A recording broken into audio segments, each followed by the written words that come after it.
Hello, viewers. My name is Zack Hardy, and it's that time of year again. Call of Greatness season is right around the corner, and today we are previewing Call of Greatness 11. It is the 11th Call of Greatness in the history of Call of Greatness. Um, this card is stacked, not necessarily with like a shit ton of talent, but it's stacked when it comes to matches. I think I counted 16 or 17, maybe 18 matches on the card, and a lot of them are really good. I'll go down the line for you. Um, James versus Ajax, Chris Ross versus Blaine North, Hernastley versus Drew Akron, the Cruiserweight Championship match, Simon Saint versus Wolf Granger, the Key and Case match, Alexander Rotten versus Weiler, the Global Tag Team Championship match, Capital versus Seth, the Extreme Championship match, Anarchy versus Prophecy versus Lone Wolf, the International Championship match, Ash versus Washington, the USW Tag Team Championship match, the Blue Belt Championship match, the USW Championship match, the Derek Carter versus Morbid match, and the World Heavyweight Championship match that I'm hoping closes the show. There are a whole ton of matches here. We have a lot to preview. But first, let me say Call of Greatness 11 will be live um, from New York, New York, in the Shade Event Center on April 24th, 2016, from 7 p.m. to 11 p.m. Eastern Standard Time, which is also 4 p.m. to um, 8 p.m. Pacific Standard Time, etc. Um, and one little self-sponsorship. If you have any questions for the Hardiac Questions and Answers series, please send them to unitards@gmail.com. That's unitards with two Z's at the end at gmail.com. Or you can leave them at the bottom of this YouTube channel, or you can leave your questions at the bottom in the comments below any video. And you can also send them to me on Twitter at Zachary Serra. That's at ZACHARYSERRA. No spaces, no underscores, nothing. Just at Zachary Serra, all lowercase. So I think we should start getting into Call to Greatness 11. My thoughts on the show before it even happens. It looks to have probably the best matches out of any Call of Greatness event ever. The matches I'm most looking forward to are like real selling points of the show. There are a couple that are like under the radar, but I'm looking forward to the Key and Case match. I'm looking forward to Capital versus Seth. I'm looking forward to Anarchy versus Prophecy versus Lone Wolf. I'm looking forward to Alexander Rotten versus Weiler. I'm looking forward to Ash versus Washington, Cannon Modulated for the USW title, Derek Carter and Morbid, and then Dustin Raymond Western Light for the World Heavyweight title. I'm looking forward to a lot of these great matches, and I've stacked the card in order of what match I think should go on and at what points in time. And I've put down my predictions, so let's get into it. First match on the night is what I think should be the kickoff match. It's James versus Ajax in what I believe is one of the intensity matches. Now that intensity is coincided with severity. James and Ajax. Well, James, you've heard about before. Ajax is new. He came up from the developmental roster, much like every other person from the developmental roster, to either the two main shows, Severity or Intensity. He came to Intensity. He's been put into a small rivalry with James, and I'm looking forward to what these two do in the ring. Ajax is a very gritty fighter. Even though he has, a lot of strength on his side, he has a lot of athleticism that will match well with James's technical wrestling ability.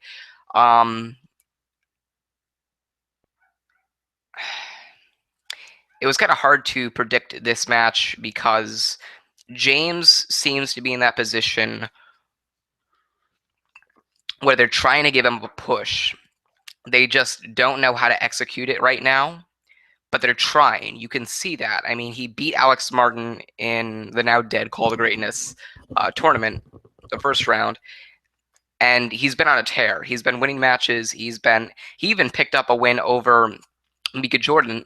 Not Mika Jordan. Dwayne Porter, the Blue Belt champion.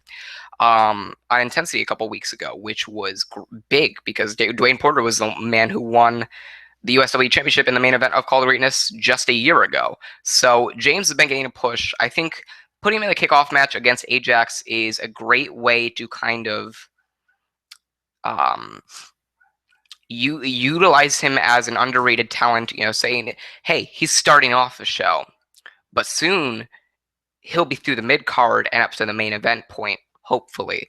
But this is a great way to kind of set the audience up to start liking and siding with James, because he's definitely got the power to be a fan favorite. And a win over Ajax would be great to boost him up into that mid card status. Whether they're pushing him towards the blue belt title or the extreme title or the USW title, it doesn't matter. They're giving him a push either way, and this is a perfect way to do it. Put him in the kickoff match, put him against a gritty fighter, and give him a win. I've got James winning this match over Ajax. Ajax needs to kind of develop a little bit more before he could be put in that mid card level. But I see Ajax doing some great things a year or two down the line from now. Second match should be Chris Ross versus Blaine North in another Intensity match. Since the split between the Blackout with Chris Ross and Philip Akron, Chris Ross has been on his own. And since the split between the North brothers, Samuel North going to Severity and Blaine North staying on Intensity, Blaine North kind of started showing up. Blaine North going to Severity and Samuel North going to Intensity and Chris Ross going to Severity and Philip Akron staying on Intensity. It's been great to see how well Blaine North has developed as a singles wrestler. I mean, he used to be a singles wrestler before his brother got into the independent scene, and then they were both picked up and put in developmental in the quietly destroyed Ferocity. But Blaine North has been holding his own. He's been showing himself as a threat to Chris Ross. And since the Wakeman versus Philip Akron feud didn't really do much on Intensity, they wanted to have another big man versus big man, proving, test of strength kind of thing. Severity has been pushing, or Martin Reese, who's in charge of Severity. Kyle Reese Jr. is in charge of Intensity. Chris Ross has been getting pushed by Martin Reese on Severity. I think that he wants him to be a contender for the World Heavyweight Championship. I think Martin Reese is looking to establish the World Heavyweight Championship as a major championship again, as something that everybody's wanting to have around their waist. And I think they're wanting to push Chris Ross back into that position where he was about 2 or 3 years ago, where he was the World Heavyweight Champion and he was in that status, and then dropped down to the mid card and then tag team and then had to get his career rejuvenated. Honestly, I think Blaine North will be just fine with a loss to Chris Ross. I think Chris Ross is going to get the win, and he's going to be kicked up to the main event scene, or to those major match status scenes. The reason why I think Blaine North will be fine on his own is because he's got the grace and the God-given ability to put on great matches, one of which I think we'll see at Call to Greatness against Chris Ross. But I think him being a dominant force at this point in time will lead to a mid-card push eventually, which he'll benefit from. And I think Blaine North losing his Call to Greatness debut, even though it'll kind of hurt, it'll give him more to focus on and more drive for the future. So I've got Chris Ross in this match, and Chris Ross to win in this match would be the smarter booking option, in my opinion. Next, we have Hernastley versus Drew Akron. Excuse me. Was that a meow? I don't know. Drew Akron has been on the roster for a couple months now, and he's just so green. He's not ready for a Call to Greatness match yet. He's still got a lot of work to do. I'm surprised Philip Akron and Wakeman were left off the card for this match. I think Philip Akron versus Wakeman would have been a better match to have. Sadly, we're not getting that. But we are getting Hernastley versus Drew Akron. I'm going to make it simple. I think Hernastley is winning this match. Martin Reese has been throwing it out that, ever since Hernastley took the 2014 Keegan case from Simon Saint and kind of just, or the 2015 Keegan case, and the 2015 Keegan case was literally pushed aside. They vacated it and they pushed it aside, so nobody's cashing in that case. But Grassley still has the 2013 King case, that he, I guess they say he mended it into the 2013 King case, kind of rebranded it and just made it one case. Not physically rebranded it, but you know what I mean. But Martin Reese has been kind of teasing a Hernastley cash in or bank in. That hasn't happened since 2013 that we've all been waiting for. We've all been looking at and thinking, when is this guy going to bank in on his opportunity to cash or to claim a world title? Sorry. He was pushed to the moon in 2013 and then lost all steam for a year and a half, 2 years, and now he's just getting back his credibility. And I think Martin Reese is still teasing him as like that like CM Punk Money in the Bank winner, like the key and case winner for Nasty, where it's just like he cashed it. So now he's the world champ. So, well, how can we take him seriously as a champion? Look at this guy. He's not a bona fide star yet.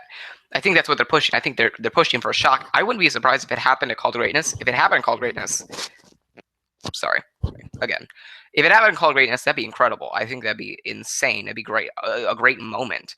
As a matter of fact, if the World Heavyweight Championship is the main event match of the card, I honestly think Hernastley would be cashing it in or banking it in.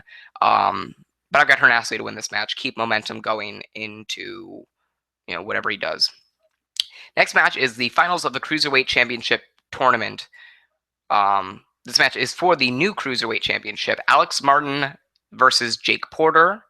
Winner becomes the first ever Cruiserweight Champion. Jake Porter has been given a little bit of a push.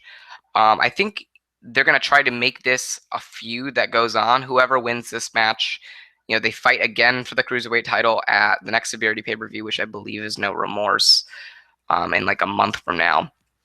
But I like what they're doing with Jake Porter, kind of dominating him as this like, you don't keep an eye on this guy, but he can strike at any time.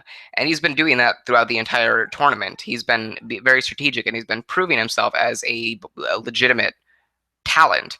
However, I believe that Alex Martin will win this match, excuse me, because the Cruiserweight Championship is a new championship. No matter how much you want to say they stole it from WWE, guess what? The WWE stole the Cruiserweight division from the light heavyweight division in WCW. WCW probably did just that with another promotion. And you know what? The WWE doesn't have the Cruiserweight division anymore. They haven't had it for a while. They're trying to bring it back, but it's not as significant as what this Cruiserweight division is now. I think to put the belt on Alex Martin, a bona fide star who has been in that main event level before, putting the title on him gives it some credibility and something that is looked at in the eyes of performers and is worth something. So I like what they're doing, and I think if you put the belt on Alex Martin and kind of turn this into a feud between Martin and Jake Porter, it would make for not only a credible Cruiserweight Championship, but a great and memorable first feud for the title belt. So I've got Alex Martin winning in that, and I think that would be the best option. Next match is Simon Saint versus Wolf Granger. This match has fallen way under the radar. Wolf Granger is pretty much like the hitman of Severity. He's been putting out beatings on everybody. He's been laying bodies all over the place, and Simon Saint challenged him, I guess because they had nothing else for him. But Simon Saint has been given this opportunity to face Wolf Granger. Honestly, Wolf Granger is being pushed to the mid card. It's not right to put him into the main event level yet, but they're pushing him as a dominant threat in the mid card and possibly a future international champion.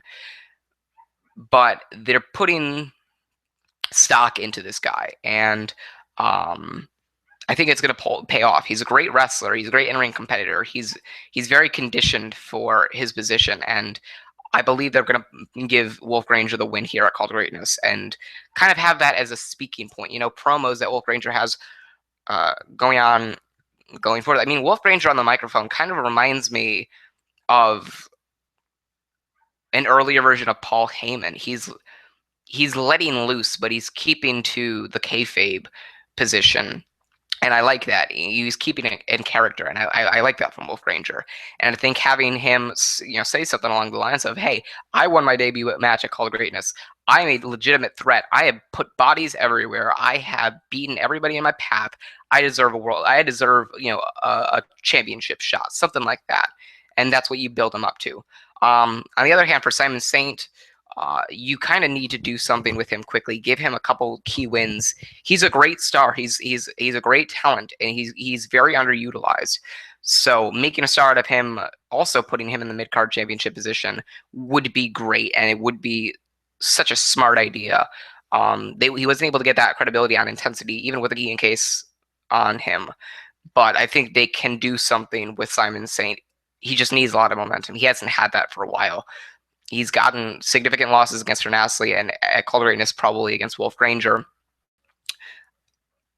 I'm saying just let Wolf Granger win this and then start building Simon Saint up as soon as possible. Next match is a key and case match between Amor, Otis Crane, Crimson Red, Fernandez, Clyde, and Titanfall. This is an easy prediction for me, and it seems like the obvious choice. Crimson Red is going to win this key and case match. I remember when he made such a stand, I forgot what it was, but it was in a pay-per-view, and everybody started looking at Crimson Red differently. On Severity, Crimson Red has been chanted by the fans. He's like the modern-day Daniel Bryan. Everybody wants Crimson Red to succeed. A former Blue Belt champion, a former Extreme champion, a former contender for the USW Tag Team Championships. He's gotten credibility, and I think they're going to use that when they put the key and case on him. They're going to give the fans what they want by putting the key and case on this man. And then kind of tease it a bit, kind of roll and keep getting that popularity going. Make a Daniel Bryan out of him. He is a great star. Put a key and case on him, and you've got a great chance. You don't even have a get-out-of-jail-free card. It's a booking genius. You will be able to avoid any chance of backing yourselves into a corner. Excuse me. And even if it becomes predictable that like Crimson Red's going to cash in then or there,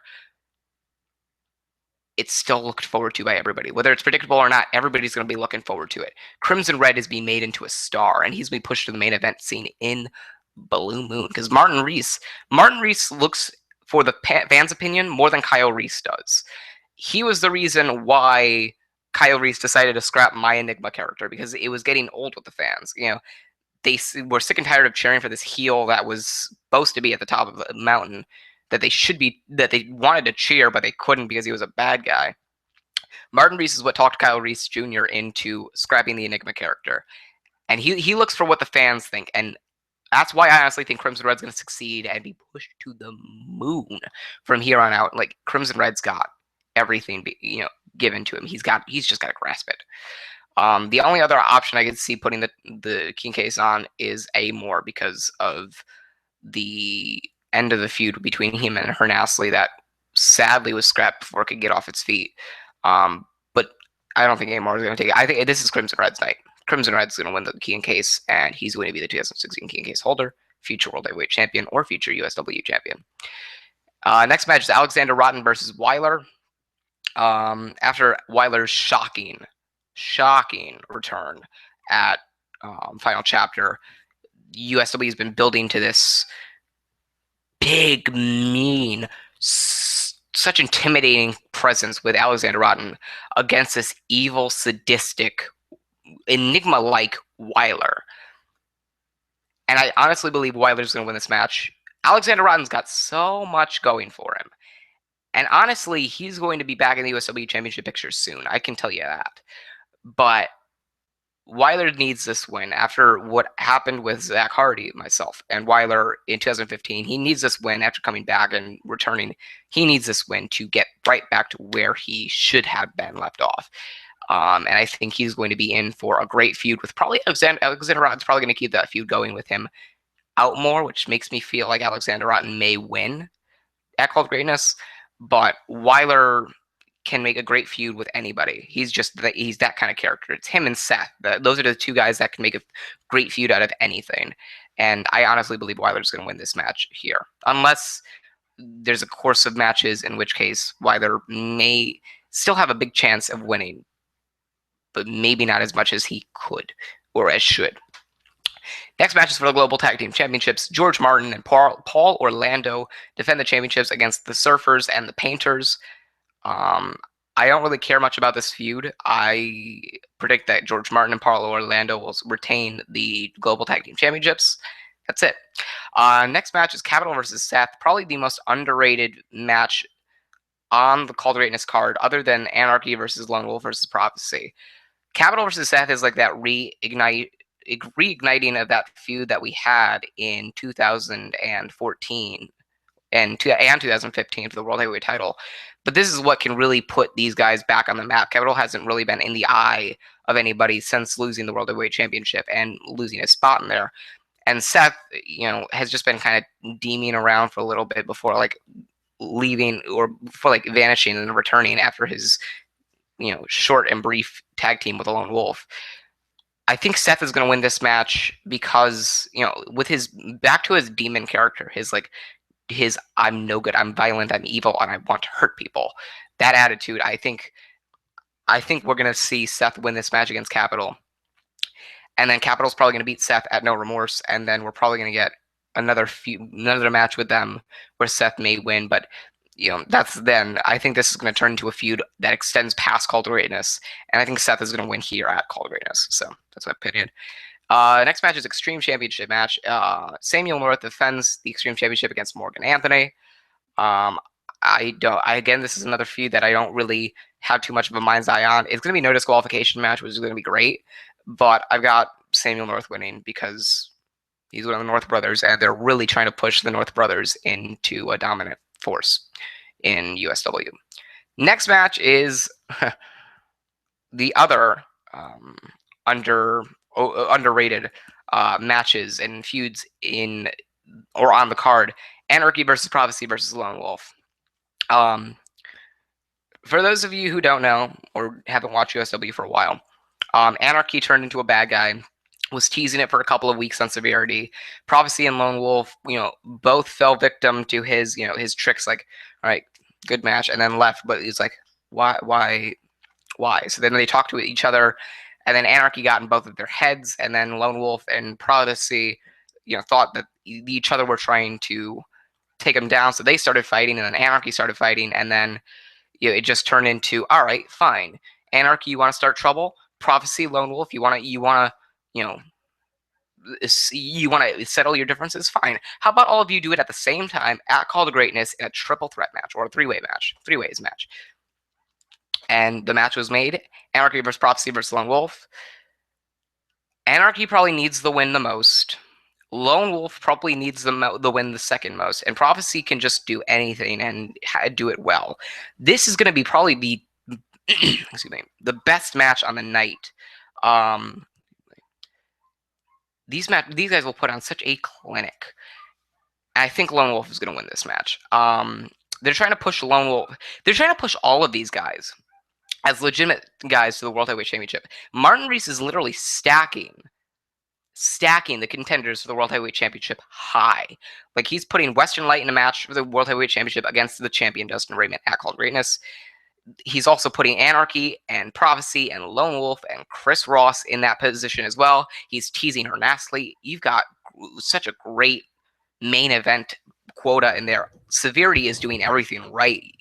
Intensity needs to kind of follow suit instead of just having the same guys win the titles over and over again.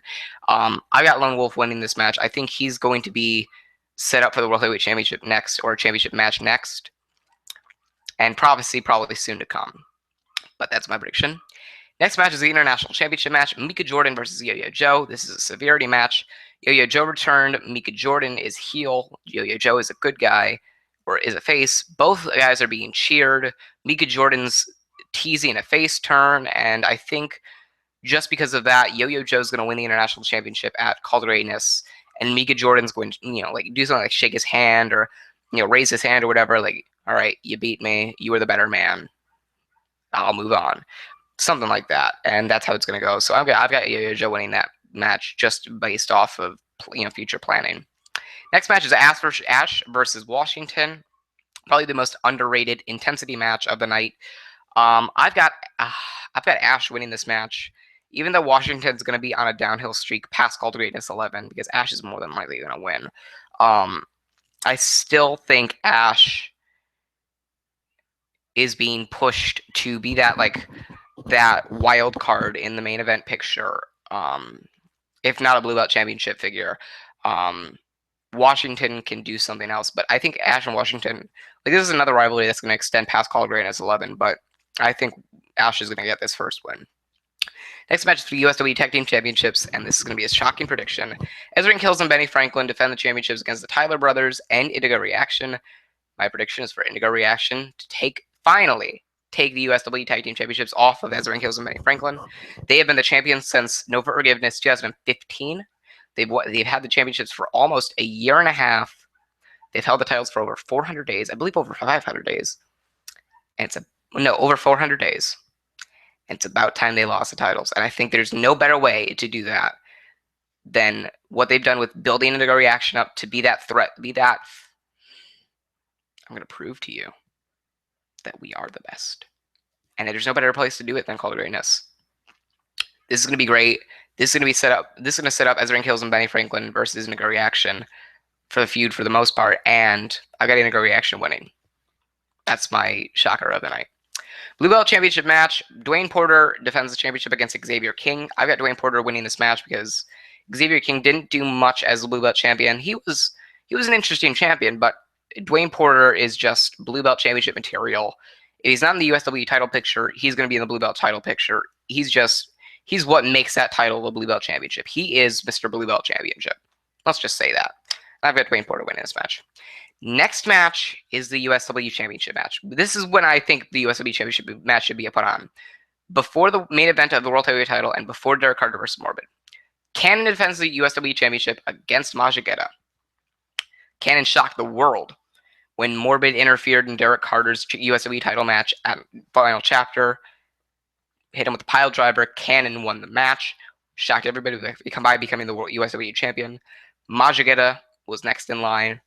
This is a throwback to Cannon versus Majigeta. They wanted me to have some kind of involvement. I think it was a special ref or special announcer, commentator for this match. I refused because I wanted this match to have some kind of disinvolvement from me, and I kind of wanted to stay away from USW for a while longer, even though I made 1 or 2 appearances since then. I've got Cannon winning this match. Majigeta is a great performer. Both men are going to be Hall of Famers. They're going to be professional wrestling legends after this, after their careers are over. Cannon and Majigeta are great competitors. Love them to death as people.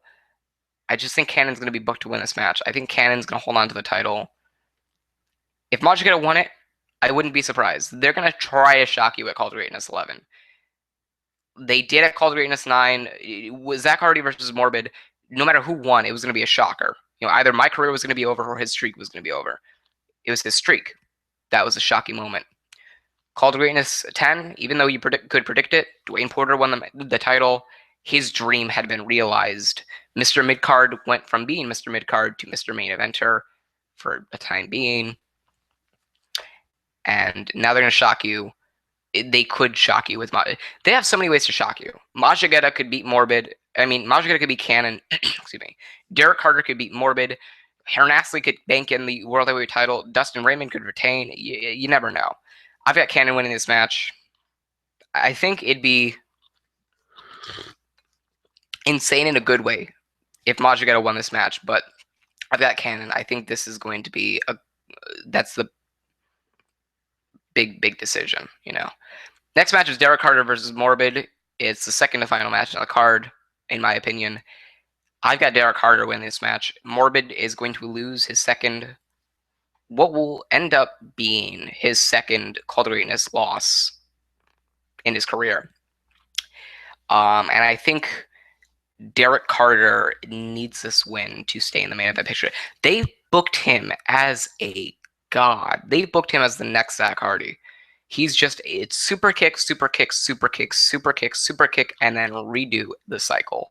That's what Derek Carter's been motivated. He's been looked at as the Brock Lesnar of the WWE. The Brock Lesnar of USW. And I've got him winning against Morbid here. I think if he wins this match, it's going to do so much for him and his monster push that he's getting. Derek Carter's going to win this match. I say that now. And the main event for the World Heavyweight Championship, it's a cage match between Dustin Raymond defending the World Heavyweight Championship against Western Light. I've got Western Light winning this match. You want to know why? It's because Dustin Raymond has held on to that title for almost, I think, over 6 months now. And it's time he lost it. He's a new father. He's a new husband. He's still a part-time performer, and Dustin Raymond is more than likely going to take time off post this, Call Greatness 11. He's probably going to take a couple months off, maybe a month or two off. It's all dependent. But he's going to take time off after this, and I think the best way to keep the World Heavyweight Championship, in cycle and something interesting would be if you took it off of him, kept it from once again becoming that part-time belt, and put it on a guy like Western Light. So I think Western Light's going to win this match. However, I'm going to make the shocking prediction. This is the reason why I think Majigito won't beat Cannon and why Morbid won't beat Derek Carter. So because after this match is over, you're going to have 10 or 5 minutes left on the show. I'm setting up to it. You're going to have 5 to 10 minutes left on Call to Greatness 11. You're like, oh, it's ending early. Wow. And then you're in for a shock. Western Light's beat down. He's in the ring. He's trying to stand up. He's looking at the title. He's like, I finally got it back. And before you can even say, I finally got it back, Hernastley's music plays. And down comes Hernastley with a 2013 King case. He books it into the ring. He looks at the case, looks at the title, points to the title, pushes the King case into the referee, and then says, go, ring the bell now. The match starts. Hernastley gets the upper hand, beats down Western Light. Western Light kicks out of the first time. First time he hits the case, Hernastley hits the case, he kicks out. Second time, he kicks out. Third, he kicks out. And then he puts him in the triangle chokehold that he's been using for a couple months now, but it's just been a temporary thing. It's been a rare thing. He's only used it 3 or 4 times since then. And Western Light has no choice but to pass out because he doesn't tap out. He passes out from the triangle choke. Hernastley wins the World Heavyweight Championship, and you have a WrestleMania 31 moment repeated, but in a new and original way. Hernastley finally, after 3 years, cashes in, banks in the 2013 King case, and walks out the new World Heavyweight Champion. Finally, it's done. It's been done. It's been seen. Hernastley finally banks it in, and the moment's like, it finally happened, but I can't believe how it happened. And in this case, you know why I think this is what they've been leading to for the past couple months? It's because when Western Light returned, he said at the end of Call to Greatness, whoever was the World Heavyweight Champion was going to be the new face. He didn't say the best man would walk out the World Heavyweight Champion, because Hernastley wouldn't be the best choice. But he'd be the craziest choice for the top guy. And you could book Hernastley to be the top guy on severity. That's why I think that's why I think they've been planning this for months now. Hernastley's going to walk out the World Heavyweight Champion. The shocker of the century is going to happen in 9 days from now at Call to Greatness 11. You can mark my words for it. Because there's no other way that they can make this event more spectacular. I mean, Call to Greatness 8 was good. It was great. Not great, but it was good. And it happened in July. So, but it was an underrated Call to Greatness. It wasn't as great as it should have been. Then Call to Greatness 9 came around. The main event was booked months in advance. Zack Hardy versus Morbid stole the show. You had so many moments. The debut of Enigma, James winning the Blue Belt Championship, Zack Hardy beating Morbid, Zack Hardy retaining the title, the botch, the infamous botch, the Zack Hardy Morbid infamous botch. You had Cannon win. You had Masageta win. You had uh, the return of Zeus Fitzgerald. You had so many great moments. And the Call to Greatness 10 came along. Wasn't as good as Call to Greatness 9, but it was great. And you had history being made. Dwayne Porter, excuse me, became Mr. Main Event for a time, winning the USW title in the main event of Call to Greatness and being lifted among the shoulders of everybody on the roster to end the show. And how do they improve from the greatest Call to Greatness of all time in Call to Greatness 9, the greatest main event of all time at Call to Greatness 9, to the greatest shocker of all time, or to the greatest moment and most heartfelt moment at Call to Greatness 10? How do they top that? The greatest shocker of all time at Call to Greatness 11. You have a stacked card, so much great talent, so many great matches. I counted 6 or 7 matches that can go down in history as some of the greatest matches of all time. The King case is being held here. The Cruiserweight title is going to be won here. I mean, the record reign of USW Tag Team Championships could end here. And the biggest shocker in USW history can happen at Call to Greatness 11. That's how they're going to top it. We're about to have our third phenomenal Call to Greatness in a row. I will tell you that right now. That's my preview for Call to Greatness 11. I'll leave it on a high note. Thank you for watching. I hope you enjoyed. If you go and search your local provider, it'll be $79.99 on pay-per-view. USW Network, $69.99 per pay-per-view. And if you have a membership for USW Network, it's $59.99 pay-per-view. Thank you for watching. This was my Call to Greatness 11 preview. I hope to see you for the review. Thank you for watching. Remember to like, favorite, and subscribe for more. I'm Zack Hardy, signing off.